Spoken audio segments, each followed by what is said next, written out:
നാം ഒരു പിതാവിൽ നിന്നും ഒരു മാതാവിൽ നിന്നും വന്നവരാണ്. ഈ ഖുർആൻ പ്രസ്താവന നാം നമ്മിലുണ്ടായിരിക്കേണ്ട പാരസ്പര്യത്തെയും അന്യോന്യം സ്നേഹസഹകരണ വർത്തിത്വത്തെയും അടയാളപ്പെടുത്തുന്നു. അകലെ നിന്ന് കാഴ്ചക്കാരാവുന്നതല്ല, മറിച്ച് അരികിലണഞ്ഞ് കാരുണ്യ തലോടലുകൾ നൽകുന്നതാണ് മാനവികത. വരണ്ടുണങ്ങി വിണ്ടുകീറിയ ഭൂപാടങ്ങളിലേക്ക് വാനം കാരുണ്യത്തിന്റെയും ഹർഷത്തിന്റെയും തെളിനീർ പൊഴിക്കുന്നത് ഭൂമിയും ആകാശവും തമ്മിലുള്ള പാരസ്പര്യവും ഉള്ളവൻ ഇല്ലാത്തവനെ ചേർത്ത് നിർത്തുന്ന പങ്കുവെക്കലുമാണ്.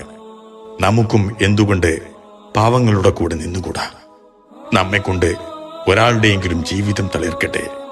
നമ്മൾ നീട്ടുന്ന കൈകൾ ഭീമമായ ബാധ്യതകളെ ഓർത്ത് ചുമക്കാനാകാതെ മനസ്സു തളർന്നവർക്കും ജീവിതം ഇരുളടഞ്ഞു പോയ ആലംബഹീനർക്കും ഇത്തിരി സന്തോഷവും ബലവും വെളിച്ചവുമൊക്കെ പകരുന്നുവെങ്കിൽ നാം എന്തിനു മാറി നിൽക്കണം? നീട്ടുക ആർദ്രമായ നിങ്ങളുടെ കൈകൾ.